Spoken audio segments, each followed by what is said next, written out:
नमस्कार दोस्तों, स्वागत है आपका अपने YouTube channel daily GK dose में। आज है 21 मार्च और 21 मार्च से करंट अफेयर्स के जितने भी इम्पोर्टेंट क्वेश्चन हो सकते हैं वो हम लोग इस सेशन में डिस्कस करेंगे। तो चलिए शुरू करते हैं। क्वेश्चन फॉर यू कल का होमवर्क था, special Olympics world winter game 2025 का आयोजन कहाँ हुआ। ऑप्शंस थे आपके जापान, फ्रांस, इटली या अमेरिका। तो राइट आंसर हो जाएगा आपका ऑप्शन नंबर सी, इटली। बढ़ते हैं आज के पहले क्वेश्चन पे। हाल ही में केंद्र सरकार ने ब्लू वाटर नेवी क्षमता को बढ़ाने के लिए किस स्वदेशी युद्धपोत का जलावतरण किया है। ऑप्शन है आपके INS Vikrant, INS Arihant, INS Sumedha या फिर आईएनएस सूर्य।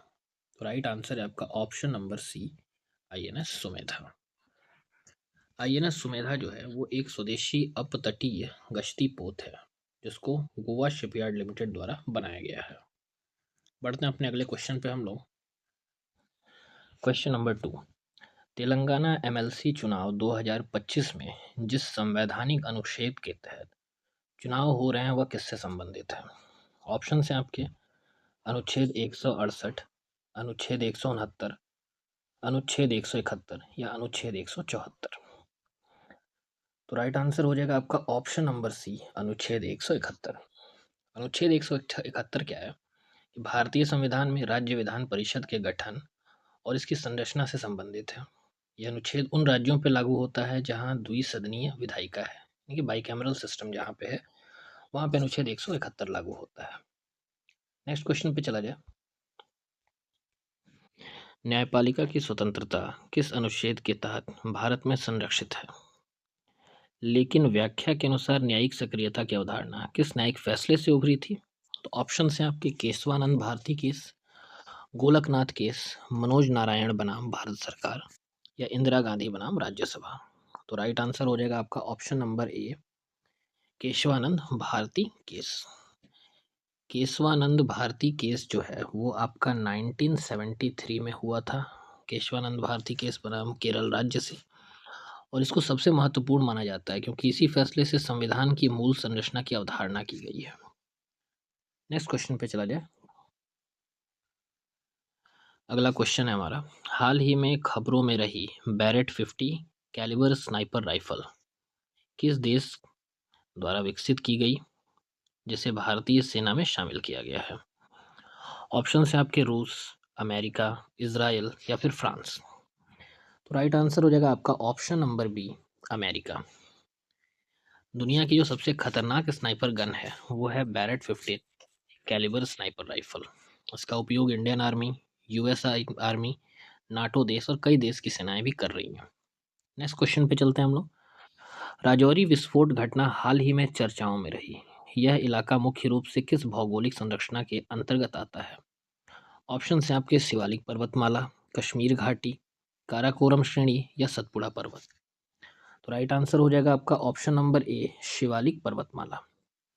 शिवालिक पर्वतमाला जो है ये हिमालय की बाहरी श्रृंखला है और इसकी जो लंबाई है वो लगभग 2400 किलोमीटर की है और इसकी जो चौड़ाई है वो 10 से 50 किलोमीटर, 10 से 50 किलोमीटर तक है।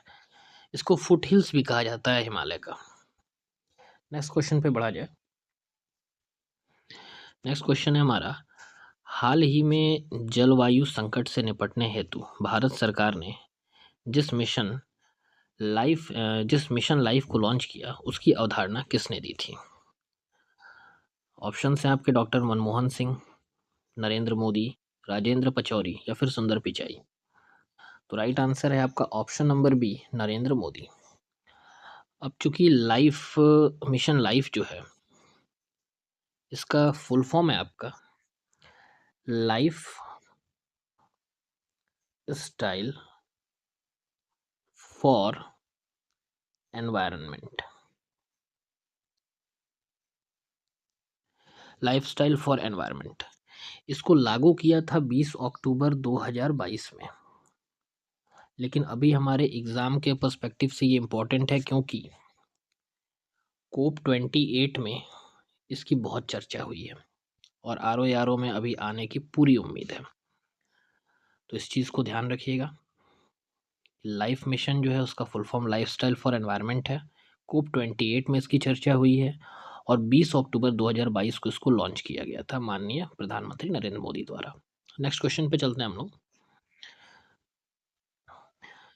कौन सा देश हाल ही में AI द्वारा संचालित न्यायालयिक प्रणाली लागू करने वाला पहला देश बन गया है? तो इसको हमने कल भी डिस्कस किया था शायद। इसका ऑप्शन आंसर है ऑप्शन नंबर बी, चीन। डिस्क्रिप्शन इसका मैंने कल बताया था आपको। नेक्स्ट क्वेश्चन पे चलते हैं हम लोग। बीकानेर सड़क हादसे में जिस राजमार्ग पर दुर्घटना हुई वह भारतीय राजमार्ग संख्याओं के पुनर्गठन के अनुसार कौन सा राष्ट्रीय राजमार्ग है? ऑप्शन है आपके NH62, NH25, NH58 या फिर NH11। तो राइट आंसर है आपका ऑप्शन नंबर ए, NH62। NH62 जो है वो आपका पंजाब से लेकर राजस्थान तक फैला हुआ है। पंजाब के अबोहर इलाके से शुरू होता है और राजस्थान के पिंडवारा इलाके में जाके NH62 की समाप्ति होती है। नेक्स्ट क्वेश्चन पे चलते हैं हम लोग। Question number 9। नागपुर हिंसा में देशद्रोह का मामला दर्ज किया गया है। भारतीय दंड संहिता IPC में देशद्रोह की परिभाषा किस धारा में दी गई है? ऑप्शन हैं आपके 124A, 302, 153B या फिर 377। तो देशद्रोह के मामले को धारा 124 सब क्लॉज ए के अंतर्गत रखा जाता है।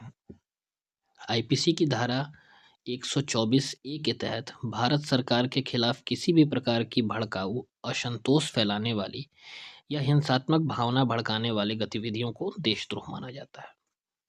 बढ़ते हैं अपने आखिरी क्वेश्चन पे आज के। हाल ही में भारत ऑस्ट्रेलिया आर्थिक सहयोग समझौता ECTA लागू हुआ, जिसका मुख्य उद्देश्य क्या है? ऑप्शन है आपके रक्षा सहयोग बढ़ाना, व्यापार और निवेश को बढ़ाना, हिंद महासागर क्षेत्र में संयुक्त नौसैनिक अभ्यास या जलवायु परिवर्तन पर संयुक्त अनुसंधान। तो राइट आंसर हो जाएगा आपका ऑप्शन नंबर बी, व्यापार और निवेश को बढ़ावा देना। नेक्स्ट हमारे सेशन का क्वेश्चन है आपके लिए, क्वेश्चन फॉर यू। हाल ही में भारतीय सेना ने प्रोजेक्ट वैभव लॉन्च किया। इसका मुख्य उद्देश्य क्या है? ऑप्शन हैं आपके रक्षा निर्माण में आत्मनिर्भरता, नक्सल प्रभावित इलाकों में सुरक्षा बढ़ाना, डिजिटल युद्ध तकनीक विकसित करना या ड्रोन हमलों से सुरक्षा तंत्र विकसित करना।